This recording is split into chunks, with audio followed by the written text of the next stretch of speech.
Moi, olen Tim. Videossa tänään mä haluan puhua mun kokemuksesta suomen kielen kanssa. And hey, since you're here already, why not click subscribe? We're going for 1,000, we're getting really close. Thanks to everyone that's been watching so far. It's that big red button down there. So I've been studying Finnish for about 2.5 months now, and I feel like I'm making pretty good progress.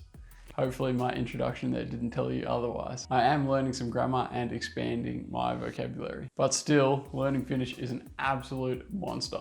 I have heard that it is one of the most difficult languages for English speakers to learn just because the vocabulary is so different. But nevertheless, I'm confident that I will get the hang of it, because the key to learning a new language, I think, is really enjoying the culture, enjoying the language, and having some sort of reason behind learning it. And I definitely do love being here in Finland, and the most important person in my life is Finnish. My wife, Anni, of course, and her family is all Finnish as well. I also really want to learn Finnish just to be able to integrate into the culture better too. And then also, I know most Finns have really excellent English, but I still think it's easier for people to speak in their own language. So I'd love to be able to learn Finnish to get to know them better and to hopefully expand my job opportunities as well. I talked a little bit about the struggles of not being able to get a job without Finnish in my last video that you can click up here. Some people have asked me why bother to learn Finnish. It's so difficult, there's only 5 million speakers and everyone speaks English anyway. Well, that's why. So for getting work, for getting to know people better, being able to speak to them in a language that they're more comfortable with, and then most importantly for my family as well. What makes Finnish so hard, you might be wondering? Well, the other day at school, I needed to borrow a pencil, and at school we have these ones, these kind of like mechanical pencils. But man, saying that sentence, so it's like, voinko saada, I'm gonna have to read this. Lyijytäytettynä. Oh man, let me try that again. Lyijytäytettynä. Ridiculous. So this brings me to the first blessing and curse of the Finnish language, and that is these combination words, compound words. So I'm pretty sure that's basically the words for mechanical and pencil combined together. But that combination of letters one after the other, I just can't get my tongue around it.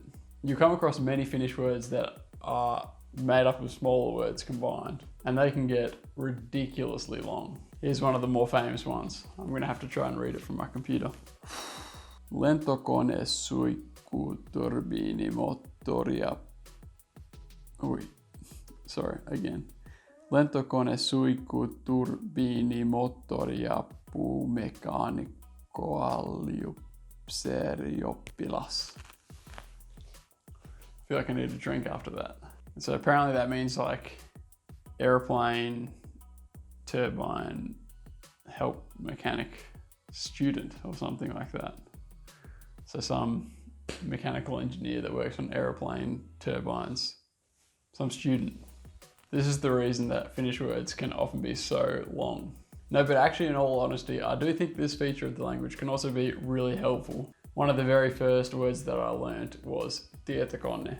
And I remembered it straight away because it was like broken up into tieto, which is like information or knowledge, and then kone, which is machine. So these compound words can be really helpful for remembering what a word means. Another one I learned the other day was vuoden aika, which means season, but it's kind of like the year's time. So I don't know if that works. And then Santa Claus, it's joulupukki. That's a bit of a weird one. It means like Christmas goat. Obviously for Finns, these words just have the meaning by itself, like tietokone is just computer, it's not knowledge machine. But it's a helpful way of remembering what different words mean. There's kind of similar things in English as well, like the word understand.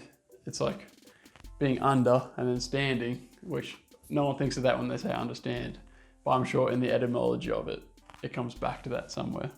And this kind of combining of words makes for some pretty funny literal translations when you try and put it back into English. So there's this one, lohikarme, which means dragon, but if you break it up, it's like salmon snake. Or like I said before, joulupukki is like Christmas goat. And how about this one? So hippopotamus, or hippo, it's like virtaheppo. Sorry, virtaheppo, which means like stream or river horse. They're pretty fat horses. And the word for stockings, it's sukkahousut, which means like sock pants. Makes a lot of sense. These combination words also mean that my vocabulary grows quickly because I learn these smaller words and then I see them in signs out there, and you can kind of sometimes work out what a word might mean if you know some of the words that go into it. So compound words, definitely a big pro because it helps you remember what a word means and it makes sense when you break it up. But then the problem is you end up with super long words. And at some point in there, my tongue just stops working. I can only say so many things at a time. But speaking about funny words, I've got to read you some of these tongue twisters that we had in class the other day. We'll see how I go. Mustan kissan paksut posket. Vesi hississä. Ärrän kiireen ympäri orren assan pisteen taskuun. Reino löysi ruplan rahan jyrkkään penkereen reunalta. Alvilla mailla Hallanvaara. Pappilan appupappin pappupata pankola porissi. Kokoa kokkoon kokko. There's an even longer version of that last one. I gotta find it. Okay, so this is like a legit full sentence in Finnish. Kokoon. Kokko.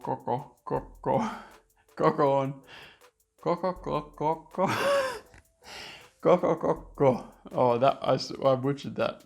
Kokko.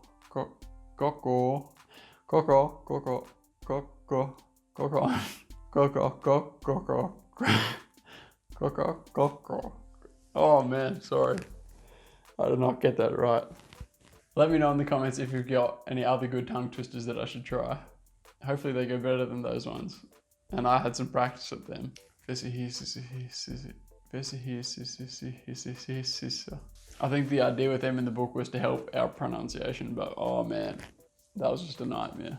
But speaking about pronunciation, that's actually one of the great things I think about Finnish language, and definitely one of the pros of the Finnish language. I really like it in Finnish because the pronunciation is always consistent.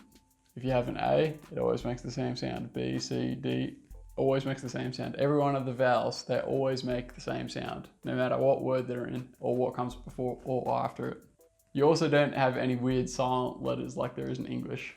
One of the nightmares I remember learning in primary school was the O-U-G-H. So it's like cough, bought, what else is there? Though, cough, bought, though. I don't know, you get the point. It's really not too hard to read Finnish because once you know what each letter sounds like, it's going to be the same all the time. There are a few hard sounds to learn initially though, like telling the difference between U and U, and then and O, and A and R. This just reminded me of the time when I was sitting in the car and then I looked out the window up to the sky and it was like, tahti. Everybody was wondering why I was seeing mushrooms in the sky. I was meant to say tahti. Couldn't get the difference between that A and R. Also, I remember learning how to roll my R's. That was just impossible at the start, but hopefully I'm getting better at it.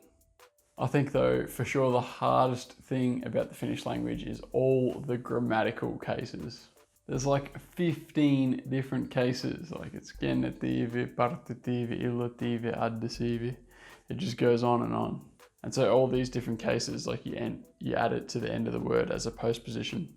There's no definite or indefinite articles like a or the and stuff. So a lot different to English in that regard.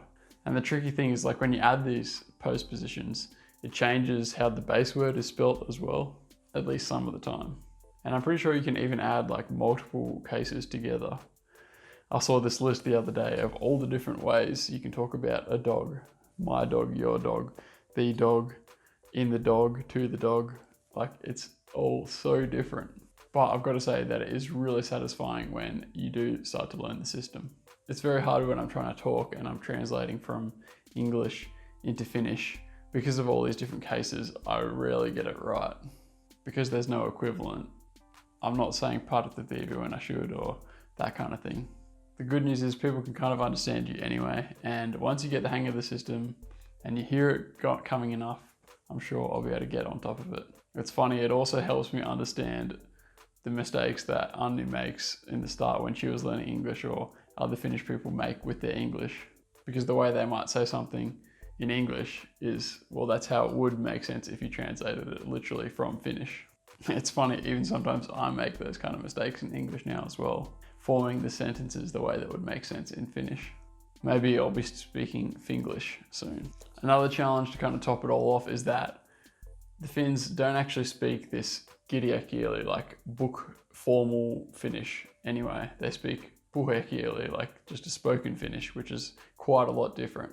Words get shortened all the time, and it definitely doesn't follow the standard rules of Finnish. But this also means that you don't have to stress too much about just being like a complete grammar nerd and studying the cases perfectly. As I kind of hear it spoken more often, I'll get my head around it. Learning by practicing is really important, I think. And for sure, it's not a problem, because even if you do speak this formal Finnish, everybody understands what you're saying. And it definitely makes a great basis for learning the puhekieli, the spoken Finnish, later on. So to sum it all up, the pros of the Finnish language, the pronunciation is always consistent. I absolutely love that. You read it exactly how it's written. It sounds exactly how it's written. There's no weird double phonograms like in English, or silent letters. And then the other thing is the compound words. I actually find them quite helpful, because you can break it up, find out what makes up the bigger word. But the cons of Finnish language, so many dang grammatical cases. It's not closely related to English at all. And then also the puhekieli, the spoken Finnish, is quite a bit different to written Finnish. But having said all that, I think the biggest determining factor into whether or not you're going to learn a language is just how committed you are to it. What is driving you in learning it? I know plenty of people have learned it in the past, and I've got a lot driving me as well, so I'm confident I'll get there and I'll be able to speak Finnish. I'm so thankful too that I'm getting to study in this language class every day for like 5 hours a day. I'm sure I'll be learning quickly. I know I've already learned so much, made so much progress in the last 2.5 months. So that's a few of my thoughts on the Finnish language. Thanks so much for watching. If you've got any tips for ways to learn, or some other funny tongue twisters to try, leave them in the comments. Don't forget to hit subscribe if you haven't done so. Clicking the like button helps me out too.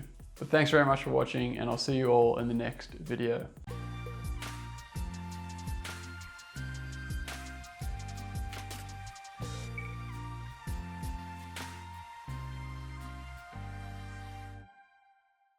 I'm liking this microphone, it's pretty cool.